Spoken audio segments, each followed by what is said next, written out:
PSC ചെയർമാൻ്റെയും 2 മെമ്പർമാരുടെയും പേരിൽ സ്വജനപക്ഷപാതവും അഴിമതിയെ ആരോപിച്ചുകൊണ്ടുള്ള വാർത്തകൾ ഇപ്പം പുറത്തേക്ക് വന്നുകൊണ്ടിരിക്കുകയാണ്. PSCയിൽ നമുക്കറിയാം 1956 ട്രാവൻകൂർ തിരുക്കൊച്ചിയിലാണ് PSC ആദ്യം തുടങ്ങിയത്. അന്ന് PSCയിൽ 5 മെമ്പർമാരേ ഉണ്ടായിരുന്നുള്ളൂ. 2013 ആയിക്കഴിഞ്ഞപ്പം അവിടെ ഏകദേശം 13 മെമ്പർമാരായി. വീണ്ടും 2017 21 മെമ്പറായി. ഇപ്പോൾ PSCയിലെ ചെയർമാൻ ഉൾപ്പെടെ 21 മെമ്പർമാരുണ്ട്. ഈ മെമ്പർമാരിലെ ഇപ്പോൾ റിട്ടയർ ചെയ്ത് 5 മെമ്പർമാർ പോയിട്ട് 16 മെമ്പർമാരെ ഇവിടെ ഉള്ളൂ.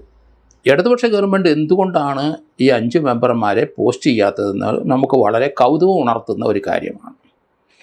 അതിൻ്റെ കാരണം PSC ചെയർമാനെയും മെമ്പറിനെയും പോസ്റ്റ് ചെയ്യുന്നത് ഗവർണറാണ്. യൂണിയൻ ഗവൺമെൻറ്റിൻ്റെ അവിടുത്തെ പബ്ലിക് സർവീസ് കമ്മീഷനെ അല്ലെങ്കിൽ യൂണിയൻ കമ്മീഷനെ പോസ്റ്റ് ചെയ്യുന്നത് ഇന്ത്യൻ പ്രസിഡൻ്റാണ്. ഓരോ സ്റ്റേറ്റുകളിലുള്ള ഈ PSC പബ്ലിക് സർവീസ് കമ്മീഷനെ പോസ്റ്റ് ചെയ്യുന്നത് അവിടുത്തെ ഗവർണറാണ്. ആ ഗവർണറുടെ ഡിസ്ക്രിപ്ഷനാണ്. ഇവിടെ ഇടതുപക്ഷ ഗവൺമെൻറ്റും നമ്മുടെ സ്റ്റേറ്റിലെ ഗവർണറും തമ്മിലുള്ള റിഫ്റ്റ് അത് വളരെ നാളുകളായിട്ട് നിലനിൽക്കുന്നതായിരുന്നു. അന്നത്തെ ഇവിടുത്തെ ഒരു ഗവർണറുടെ ഇടതുപക്ഷം കാണിച്ച പ്രവൃത്തിയൊക്കെ നമുക്കറിയാം. അദ്ദേഹം ഇവിടുന്ന് പോയി, പകരം ഇപ്പോൾ പുതിയ ഗവർണർ വന്നു. ഈ ഗവർണറുടെ അടുത്ത് ഇവർക്ക് പേര് കൊടുത്താൽ അത് അക്സെപ്റ്റ് ചെയ്യണമെന്നില്ല. പകരം ഗവർണർക്ക് ആളെ പോസ്റ്റ് ചെയ്യാം. നമ്മുടെ പബ്ലിക് സർവീസ് കമ്മീഷനിലെ 21 മെമ്പർമാരും ഇടതുപക്ഷ പാർട്ടിയുടെ നോമിനികളാണ്. മറ്റൊരു പാർട്ടിയുടെയും നോമിനികൾ അവിടെ വന്നില്ല. ഇതുപോലെയുള്ള സ്ഥലങ്ങളിലൊക്കെ ഒരു ജനാധിപത്യ രീതിയിൽ തന്നെയല്ലേ പോസ്റ്റ് ചെയ്യേണ്ടത്. പക്ഷേ അങ്ങനല്ല. പബ്ലിക് സർവീസ് കമ്മീഷൻ പോലെ ഭരണഘടനാപരമായ ഒരു പോസ്റ്റിങ്ങിൽ അവിടെ 21 പേരും ഇടതുപക്ഷ ഗവൺമെൻറ്റിൻ്റെ നോമിനിയായിട്ടാണ് കേരളത്തിൽ കാണപ്പെട്ടത്. ഇതൊരു ജനാധിപത്യ യുഗത്തിൽ സംഭവിക്കാൻ പാടില്ലാത്തതാണ്. PSCയിൽ നമുക്കറിയാം പകുതിയോളം ആൾക്കാർ 10 വർഷമെങ്കിലും ഗവൺമെൻറ് സർവീസിലുള്ളവർ അവർ വോളണ്ടറി റിട്ടയർമെൻറ്റോ അത്ര സർവീസ് ഉള്ളവരെ ഇവിടെ 50% PSC മെമ്പറിൽ ആളെ പോസ്റ്റ് ചെയ്യാം. അല്ലാത്തവർ ഗവൺമെൻറ് സർവീസിലല്ലാത്ത ആൾക്കാരാണ് ബാക്കി 50% അല്ലെങ്കിൽ പകുതി പേരെ പോസ്റ്റ് ചെയ്യുന്നത്. അങ്ങനെ അപ്പോൾ ഇവിടെ 21 പേരെ പോസ്റ്റ് ചെയ്തപ്പം 10 പേരെങ്കിലും ഗവൺമെൻറ് സർവീസ് ഉള്ളവരും 11 പേരെങ്കിലും അല്ലാതെ പബ്ലിക് പേഴ്സണാലിറ്റീസും ആയിരിക്കും. ഇവിടെ ഇപ്പം നടന്ന സംഭവം 2021 ജൂലൈ 19 2 ലക്ഷം രൂപ അടിസ്ഥാന ശമ്പളമുള്ള ഒരു 3 പോസ്റ്റ് കേരളത്തിലുണ്ടാക്കി ഇടതുപക്ഷ ഗവൺമെൻറ്. അത് ആസൂത്രണ ബോർഡിലെയാണ് ആ 3 പോസ്റ്റുകളുണ്ടാക്കിയത്. 1.5 ലക്ഷം ബേസിക് പേയും മറ്റ് ആനുകൂല്യങ്ങളൊക്കെ കിട്ടും. അത് ആ പരീക്ഷയ്ക്ക് PSC കോൾ ഫോർ ചെയ്തപ്പം 228 പേര് അതിനെ അപ്പിയർ ചെയ്തു. ആ 3 പോസ്റ്റ്, ഒന്ന് ആസൂത്രണ ബോർഡിലെ ഇൻഡസ്ട്രി ആൻഡ് ഇൻഫ്രാസ്ട്രക്ചറിലെ ആ വിഭാഗത്തിലൊരു ചീഫിനെ, രണ്ടാമത് പെർസ്പെക്റ്റീവ് പ്ലാനിംഗ് വിഭാഗത്തിലെ ഒരു ചീഫ്. പെർസ്പെക്റ്റീവ് പ്ലാനിംഗ് വിഭാഗത്തിലെ ചീഫും മറ്റേ അടിസ്ഥാന ശമ്പളത്തിൽ വ്യത്യാസം ഉണ്ടാകാം.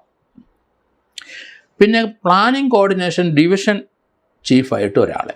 ഇങ്ങനെ 3 പോസ്റ്റാണ് കേരളത്തിലെ ക്ലാസ് 1 ഓഫീസർമാരുടെ പോസ്റ്റാണ്.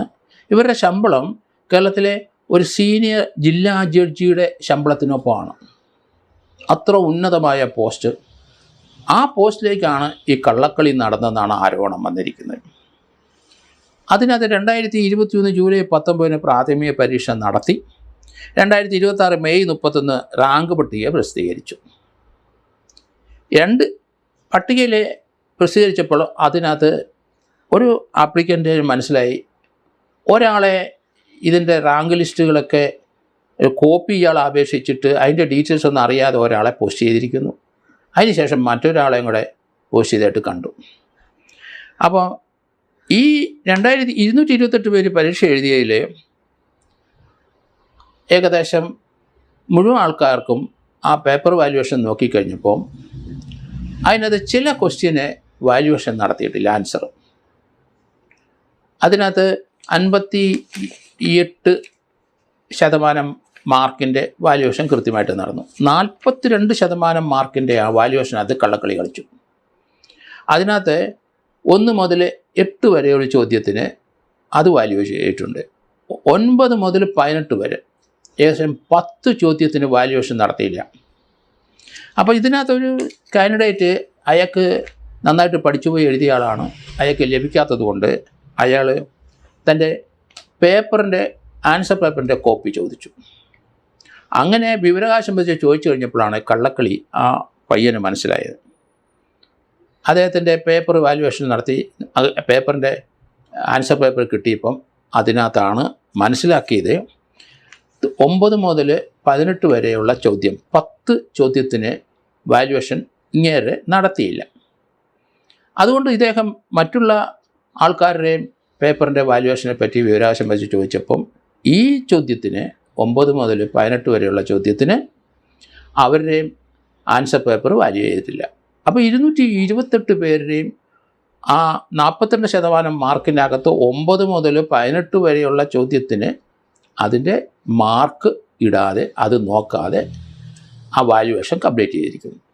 ഇവിടെയാണ് കള്ളക്കളി കളിച്ചിരിക്കുന്നത്.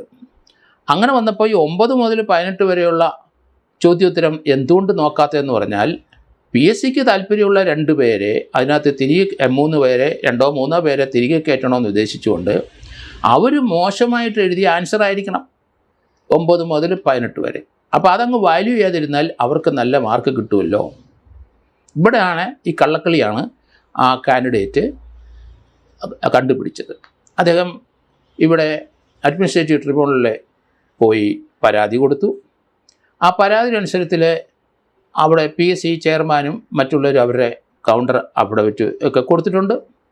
പക്ഷേ ഇതിനകത്ത് കള്ളക്കളി മനസ്സിലായി അഡ്മിനിസ്ട്രേറ്റീവ് ട്രിബ്യൂണലിന്. അതുകൊണ്ട് ഇതിനകത്ത് അവർ തൽക്കാലം ആ പോസ്റ്റിങ് സ്റ്റേ ചെയ്തിട്ടുണ്ടാവും. 2 പേരെ പോസ്റ്റ് ചെയ്തിട്ടുണ്ട്.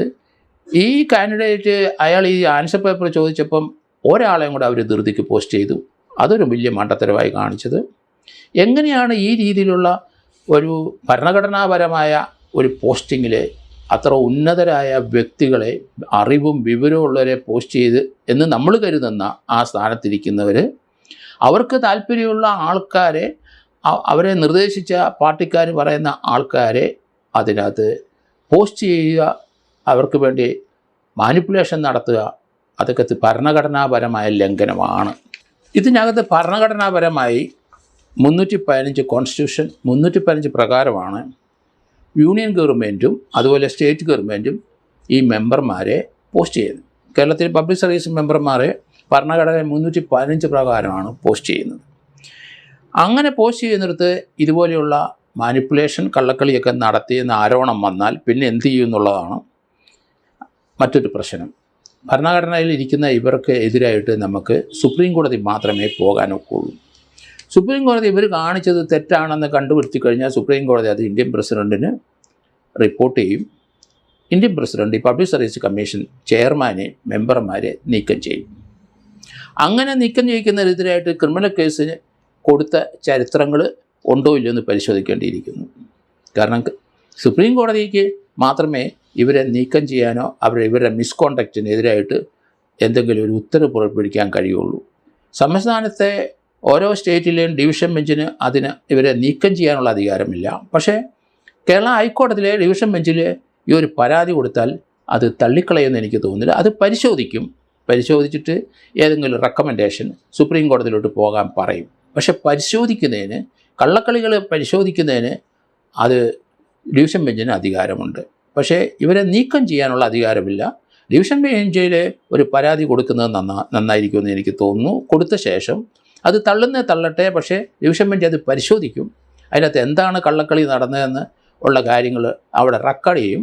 അങ്ങനെ ചെയ്തു കഴിഞ്ഞാൽ അതിന് നടപടി വേണമെന്നുണ്ടെങ്കിൽ സുപ്രീം കോടതി പോകാം. അപ്പോൾ ആ രീതിയിലേക്ക് കാര്യങ്ങൾ നീങ്ങണം. ഇത് ഒരിക്കലും നമുക്ക് അംഗീകരിച്ചു കൊടുക്കാൻ കഴിയില്ല. കേരളത്തിലെ ഇവിടുത്തെ ജോലി കിട്ടാതെ നടക്കുന്ന ലക്ഷക്കണക്കിന് ആൾക്കാർ ആകെ ആശ്രയിക്കുന്ന PSC ആണ്. അവിടെ കള്ളക്കളി നടത്തിയാൽ എന്ത് ചെയ്യാനൊക്കും? അങ്ങനെ ഒരു ആരോപണം ഇപ്പം വന്നു കഴിഞ്ഞിരിക്കുന്നു. കാരണം അതിൻ്റെ ആ പേപ്പറും ക്വസ്റ്റ്യനും ആൻസർ പേപ്പറെല്ലാം നമ്മൾ നോക്കിക്കഴിഞ്ഞാൽ അത് ഒരാളുടെ കാര്യം മാത്രമല്ല, മൊത്തം ആൾക്കാർ 228 പേരിൽ 2-3 പേരെ ജയിപ്പിച്ചു വിടാനല്ല അവർക്ക് പോസ്റ്റിംഗ് കൊടുക്കാൻ വേണ്ടി മറ്റുള്ളവരെ വിക്ടിമൈസ് ചെയ്തിരിക്കുകയാണ്. അപ്പോൾ PSCയിലെ ചെയർമാനും മെമ്പർമാർ 2 പേരും അവർ മിസ്ബിഹേവിയർ അല്ലെങ്കിൽ മിസ്കോണ്ടക്റ്റ് തന്നെ എന്ന് പറയേണ്ടി വരും. അവരുടെ ഭാഗത്ത് വൻ വീഴ്ചയാണ്. അതിന് PSC മെമ്പർമാരും ചെയർമാന്മാർക്കെതിരായിട്ട് നടപടി ഉണ്ടാകില്ല എന്ന് ആരും പ്രതീക്ഷിക്കേണ്ട. നടപടി ഉണ്ടാവും.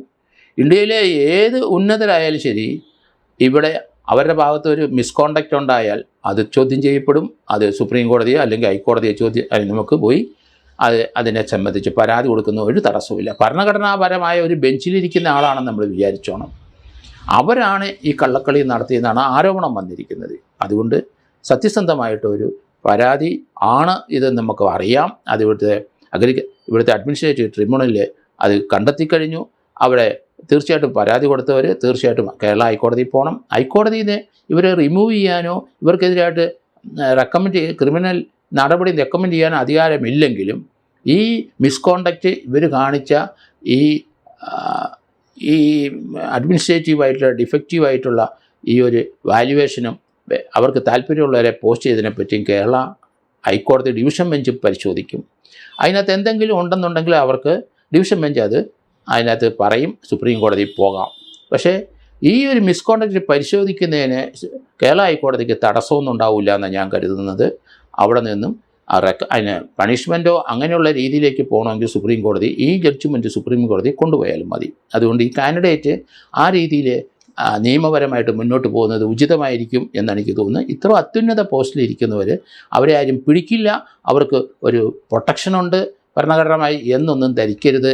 അതുകൊണ്ട് നമുക്കറിയാമല്ലോ, ഡൽഹി ഹൈക്കോടതിയിലെ ജഡ്ജ് അയാളുടെ സ്റ്റോർ മുറിയിൽ കെട്ടുകണക്കിന് നോട്ട് വെച്ച് അത് കത്തിച്ച സംഭവത്തിൽ അദ്ദേഹത്തിനെ അവിടുന്ന് റിമൂവ് ചെയ്ത് പാർലമെൻറ്റ് ഇംപീച്ച് ചെയ്യാനുള്ള നടപടി പോകുന്നുണ്ട്. അദ്ദേഹത്തിനെതിരായിട്ട് ക്രിമിനൽ കേസുകൾ തീർച്ചയായിട്ടും ഇനി വരും. സുപ്രീം കോടതി അത് നോക്കിക്കൊണ്ടിരിക്കുന്ന കാഴ്ച നമ്മൾ കണ്ടു. അതുകൊണ്ട് ആരും അത്യുന്നതരാണ് എന്ന് കരുതരുത് എന്നാണ് എൻ്റെ അപേക്ഷ.